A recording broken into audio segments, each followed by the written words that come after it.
Hello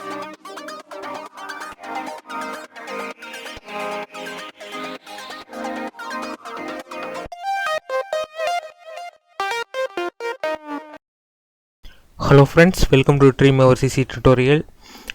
நம்ம போன கிளாஸில் ட்ரீம்அவர் பற்றி சின்னதாக ஒரு இன்ட்ரோடக்ஷன் மட்டும் பார்த்தோம். நம்ம இந்த கிளாஸில் என்ன பார்க்க போகிறோம்னா பூட்ஸ்ட்ராப் பற்றி பார்க்க போகிறோம். நம்ம வந்து ஏற்கனவே கோடிங் மூலமாக எப்படி பூட்ஸ்ட்ராப்பில் ஒர்க் பண்ணுறதுன்னு பார்த்துருக்கோம்.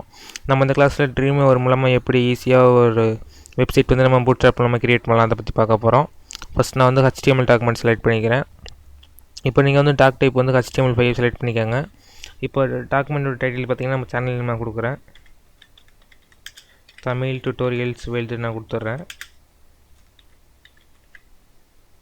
கொடுத்துட்டு இப்போ நான் வந்து ஓகே கொடுத்துட்றேன். இப்போ நமக்கு வந்து எம்டியாக ஒரு பேஜ் க்ரியேட் ஆகும். இப்போ நம்ம ஃபஸ்ட்டு பூட்ஸ்ட்ராப்பில் என்ன பார்க்க போகிறோன்னா, ஒரு நேவிகேஷன் பார் வந்து நம்ம எப்படி க்ரியேட் பண்ணலாம் அதை பற்றி பார்க்கலாம். ஸோ நம்ம வந்து எந்த ஒரு கோடிங்கும் டைப் பண்ணாமல் நம்ம வந்து ஒரு சிங்கிள் கிளிக்கில் நம்ம வந்து எப்படி ஒரு நேவிகேஷன் பார் வந்து நம்ம க்ரியேட் பண்ணலாம் அதை பற்றி பார்க்கலாம். ஃபஸ்ட்டு நீங்கள் சூஸ் பண்ண வேண்டிய மெனு நேம் பார்த்தீங்கன்னா இன்சர்ட்னு ஒரு மெனு இருக்கும், அதை நீங்கள் ப்ரெஸ் பண்ணுங்கள். இதில் பார்த்தீங்கன்னா பூட்ஸ்ட்ராப் காம்போனன்ட்ஸ்னு இருக்கும். இதில் நேவ்பார்னு கொடுத்துருப்பாங்க, பார்த்தீங்கன்னா தெரியும். இதில் நமக்கு வந்து 4 டைப்ஸ் கொடுக்குறாங்க. பேசிக் நேவ்பார், அப்புறம் நேவ்பார் ஃபிக்ஸ்டு டாப், அப்புறம் நேவ்பார் ஃபிக்ஸ்டு டு பாட்டம், அப்புறம் இன்வெர்டட் நேவ்பார்னு இருக்கும். இதில் உங்களுக்கு எந்த ஸ்டைல் பிடிச்சிருக்கோ நீங்கள் அதை செலக்ட் பண்ணிக்கோங்க. இப்போ பார்த்தீங்கன்னா வந்து நேவ்பார் ஃபிக்ஸ்டு டு டாப்னு இருக்கும், இதை நான் செலக்ட் பண்ணிக்கிறேன். இப்போ நான் இது ஏன் செலக்ட் பண்ணேன்னா, நம்ம வந்து பேஜை ஸ்க்ரோல் பண்ணும்போது நமக்கு வந்து இது அப்படியே இருக்கும், அதனால தான். இப்போ நான் வந்து இதில் வந்து ஆஃப்டர் அப்படிங்கிறத செலக்ட் பண்ணிக்கிறேன். பார்த்திங்கன்னா நமக்கு வந்து இங்கே கரெக்டாக செட் ஆகிடுச்சு இந்த நேவிகேஷன் பார். இப்போ நம்ம அதை வந்து சேவ் பண்ணிக்கலாம். ஃபைலில் சேவ் அப்படிங்கிற பட்டனை ப்ரெஸ் பண்ணுறேன். நமக்கு வந்து லொக்கேஷன் கேட்கும். இப்போ நான் வந்து டெஸ்க்டாப்பில் தான் சேவ் பண்ண போகிறேன். ஃபஸ்ட் வந்து நான் புதுசாக ஒரு ஃபோல்டர் க்ரியேட் பண்ணுறேன். ஃபோல்டர் நேம் பார்த்திங்கன்னா வந்து வெப்சைட்னு கொடுக்குறேன். வெப்சைட்னு கொடுத்துட்டு இந்த ஃபோல்டருக்குள்ள தான் இப்போ நம்ம சேவ் பண்ண போகிறோம். ஸோ நேமை பொறுத்த வரைக்கும் நான் வந்து இண்டெக்ஸ்னு கொடுக்குறேன். இண்டெக்ஸ்னு கொடுத்துட்டு நான் வந்து சேவ் பண்ணுறேன். இப்போ இந்த மாதிரி கேட்கும், நீங்கள் வந்து ஓகே கொடுத்துருங்க.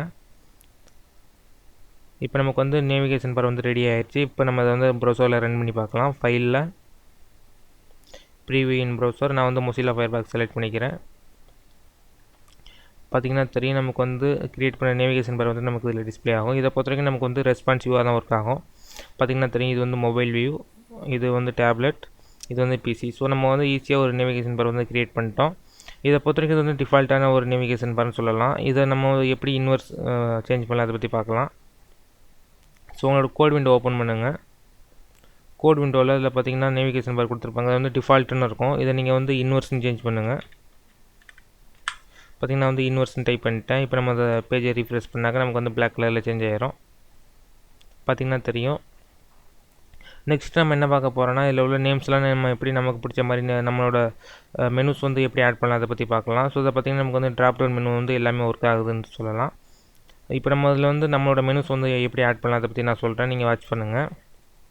இப்போ இதே கோட் விண்டோவில் பார்த்தீங்கன்னா, இப்போ லைவ் விண்டோவை பொறுத்த வரைக்கும் இது நம்ம வந்து இதுலேயும் கிளிக் பண்ணி நம்ம வந்து நேம்ஸை சேஞ்ச் பண்ணிக்க முடியும். ஜஸ்ட் அதில் வந்து ஒரு சிங்கிள் கிளிக் பண்ணிங்கன்னா நமக்கு வந்து டைப் பண்ணுற மாதிரி ஒரு ஆப்ஷன் காமிக்கும். நீங்கள் இது மூலமாகவும் எடிட் பண்ணிக்கலாம். அப்படி இல்லாட்டினா ரைட் கிளிக் பண்ணிங்கன்னா தெரியும். ஸோ இது மூலமாக நீங்கள் போய் நேமை சேஞ்ச் பண்ணிக்க முடியும். அப்படி இல்லாட்டினா கோட் விண்டோவுக்கு நீங்கள் போய்க்கோங்க. இதில் வந்து கோட் விண்டோவை பொறுத்த வரைக்கும் நீங்கள் வந்து ஈஸியாகவே நேம்ஸை சேஞ்ச் பண்ண முடியும். ஸோ இதில் ஃபஸ்ட் ஆப்ஷன் பார்த்தீங்கன்னா, நான் கோட் விண்டோவில் ஃபஸ்ட் நான் உங்களுக்கு காமிச்சிடுறேன். ஃபஸ்ட்டு இது பார்த்திங்கன்னா பிராண்ட் நேம், அப்புறம் லிங்க், அப்புறம் இன்னொரு மெனு பார்த்திங்கன்னா லிங்க்னு கொடுத்துருக்காங்க. அப்புறம் ட்ராப் டவுன் பாக்ஸ் கொடுத்துருக்காங்க, சர்ச் பாக்ஸ் கொடுத்துருக்காங்க. அதே மாதிரி ரைட் சைட் பார்த்திங்கன்னா இன்னொரு லிங்க் கொடுத்துருக்காங்க, ட்ராப் டவுன் மெனு கொடுத்துருக்காங்க. இப்போ நம்ம இதை வந்து நம்ம எப்படி நமக்கு பிடிச்ச மெனுவாக சேஞ்ச் பண்ணலாம் அதை பற்றி பார்க்கலாம். ஃபஸ்ட்டு வந்து நீங்கள் வந்து கோட் விண்டோ ஓப்பன் பண்ணுங்கள். இதில் ஃபஸ்ட்டு இது பார்த்திங்கன்னா நமக்கு வந்து பிராண்டு கொடுத்துருக்காங்க. ஸோ இந்த பிராண்டை வந்து நீங்கள் வந்து உங்கள் சேனல் நேம் ஏதாவது கொடுத்துருக்காங்க, உங்கள் வெப்சைட் நேம் நீங்கள் எதாவது கொடுத்துக்கலாம். இப்போ நான் அதில் வந்து தமிழ் டியூட்டோரியல்ஸ் வேல்டு நான் கொடுக்குறேன். தமிழ் டியூட்டோரியல்ஸ் வேல்டுன்னு கொடுத்துட்டேன். இப்போ நான் அதை வந்து ரன் பண்ணி காமிக்கிறேன், சேவ் பண்ணிட்டேன். இப்போ நான் வந்து பேஜ் ரீஃப்ரெஷ் பண்ணுறேன். நமக்கு பிராண்ட் நேம் பார்த்திங்கன்னா தமிழ் டியூட்டோரியல்ஸ் வேல்டு நம்ம இங்கே கரெக்டாக டிஸ்பிளே ஆகுது, பார்த்திங்கன்னா தெரியும். இப்போ நம்ம இதை ப்ரெஸ் பண்ணாக்க நமக்கு வந்து அந்த ட்ராப் டவுன் மெனுவெலாம் நமக்கு வந்து ஓப்பன் ஆகும். நெக்ஸ்ட் இது பக்கத்தில் உள்ள நேம்ஸ்லாம் நம்ம சேஞ்ச் பண்ணிக்கலாம், ரொம்ப ஈஸியாகவே சேஞ்ச் பண்ண முடியும். ஸோ இதுக்கு பக்கத்தில் பார்த்திங்கன்னா லிங்க்னு கொடுத்துருக்காங்க. ஸோ இதுவும் வந்து ஒரு மெனு தான். இதில் வந்து நான் வந்து ஹோம்னு ஆட் பண்ணுறேன், ஹோம். நெக்ஸ்ட்டு இதில் பார்த்தீங்கன்னா கீழே வந்து நிறையா மெனு நேம் கொடுத்துருப்பாங்க, உங்களுக்கு பிடிச்ச நேம் வந்து நீங்கள் ஆட் பண்ணிக்கோங்க. இப்போ இதில் வந்து நான் வந்து ஃபேஸ்புக்னு ஆட் பண்ணுறேன். ஸோ உங்களுக்கு என்ன மெனு தேவையோ நீங்கள் அந்த நேம் ஆட் பண்ணிக்கோங்க. ஃபேஸ்புக் ட்விட்டர், இதில் வந்து நான் வந்து இன்ஸ்டாகிராம், நீங்கள் வந்து உங்களுக்கு என்ன மெனு தேவையோ நீங்கள் அதை மட்டும் ஆட் பண்ணிக்கோங்க.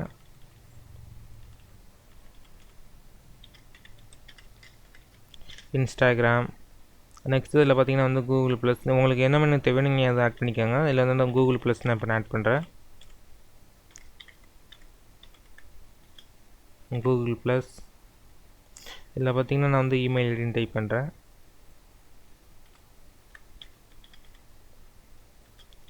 இமெயில் ஐடி கொடுத்துட்டேன். இப்போ நம்ம அதை ரன் பண்ணி பார்க்கலாம். சேவ் பண்ணிவிட்டு இப்போ நான் வந்து பேஜ் ரீஃப்ரெஷ் பண்ணுறேன். இப்போ நமக்கு இப்படி இருக்கிற மெனு பார் பார்த்தீங்கன்னா இப்போ நான் ரீஃப்ரெஷ் பண்ணுறேன். பார்த்தீங்கன்னா நம்ம கொடுத்த மாதிரி சேஞ்ச் ஆயிடுச்சு. ஹோம், ட்ராப் டவுன், இந்த ட்ராப் டவுன் இந்த மெனு கூட நம்ம சேஞ்ச் பண்ணிக்க முடியும். ஸோ இப்போ நம்ம எப்படி சேஞ்ச் பண்ணலான்னு பார்க்கலாம். இதில் பார்த்தீங்கன்னா நமக்கு வந்து இங்கே ஹோம் கொடுத்துருக்கோம், அதுக்கு பக்கத்தில் பார்த்தீங்கன்னா ட்ராப் டவுன் கொடுத்துருக்காங்க. இதை நான் வந்து கான்டாக்ட்ஸ்னு சேஞ்ச் பண்ணுறேன். இப்போ பாருங்கள் நமக்கு வந்து கரெக்டாக ஒர்க் ஆகும். சேவ் பண்ணிட்டு இப்போ நான் வந்து பேஜ் ரீஃப்ரெஷ் பண்ணுறேன். நமக்கு வந்து கான்டாக்ட்ஸ்னு சேஞ்ச் ஆயிடுச்சு. இப்போ நம்ம ப்ரெஸ் பண்ணாக்க ஃபேஸ்புக், அப்புறம் ட்விட்டர், இன்ஸ்டாகிராம், கூகுள் ப்ளஸ் இந்த மாதிரி நமக்கு வரும். இந்த மாதிரி நம்ம வந்து மெனுஸ் வந்து நமக்கு பிடிச்ச மாதிரி நம்ம வந்து ஆட் பண்ணிக்க முடியும். நெக்ஸ்ட் நமக்கு ரைட் சைட் பார்த்திங்கன்னா நமக்கு வந்து 2 மெனு இருக்குது. பார்த்திங்கன்னா லிங்க், அப்புறம் பார்த்திங்கன்னா ட்ராப் டவுன் இருக்குது. நமக்கு இந்த மெனு வேணாட்டா நம்ம வந்து டெலீட்டும் பண்ணிக்க முடியும். ஸோ அது வந்து நம்ம ஈஸியாகவே டெலீட் பண்ணலாம். லைவ் விண்டோ போய்க்கோங்க. இப்போ வந்து இந்த ட்ராப் டவுன் உங்களுக்கு தேவையில்லைன்னா அதை நீங்கள் சிங்கிள் கிளிக் பண்ணிட்டு உங்கள் கீபோர்டில் டெலீட் கீயை ப்ரெஸ் பண்ணிங்கன்னா நமக்கு வந்து டெலீட் ஆயிரும். பார்த்திங்கன்னா தெரியும். இப்போ நமக்கு வந்து இந்த லிங்கை வந்து நம்ம வேறு நேம் சேஞ்ச் பண்ணிக்கலாம். ஸோ அது பார்த்திங்கன்னா நீங்கள் திரும்பவும் கோட் விண்டோ போய்க்கோங்க. கோட் விண்டோவில் பாட்டமில் பார்த்திங்கன்னா லிங்க்னு கொடுத்துருப்பாங்க. பார்த்திங்கன்னா தெரியும். இந்த லிங்கை வந்து நான் வந்து சைன்இன்னு சேஞ்ச் பண்ணிக்கிறேன். சைன்இன்னு சேஞ்ச் பண்ணி இப்போ நான் பேஜை ரீஃப்ரெஷ் பண்ணுறேன். நமக்கு வந்து சைன்இன் சேஞ்ச் ஆயிரும். ஸோ இந்த மாதிரி நம்ம வந்து கஸ்டம் ஒரு நேவிகேஷன் பார் வந்து நம்மளால் ஈஸியாக க்ரியேட் பண்ண முடியும். ஸோ இந்த கிளாஸை பொறுத்த வரைக்கும் நம்ம வந்து நேவிகேஷன் பார் வந்து நம்ம எப்படி இந்த ட்ரீம் ஒரு மூலமாக எப்படி ஆட் பண்ணலான்னு பார்த்துருக்கோம். ஸோ இது வந்து ஒரு ரொம்ப ஈஸியான மெத்தடு. இந்த டுட்டோரியல் வந்து உங்களுக்கு ரொம்பவே ஹெல்ப்ஃபுல்லாக இருந்திருக்கும். மறக்காமல் இந்த சேனலை சப்ஸ்கிரைப் பண்ணுங்கள். நம்ம வர கிளாஸஸில் இன்னும் அதிகமாக பார்ப்போம். ஸோ நான் ஒரு நல்ல அப்டேட்டில் சந்திக்கிறேன். தேங்க்ஸ் ஃபார் வாட்சிங். Please subscribe.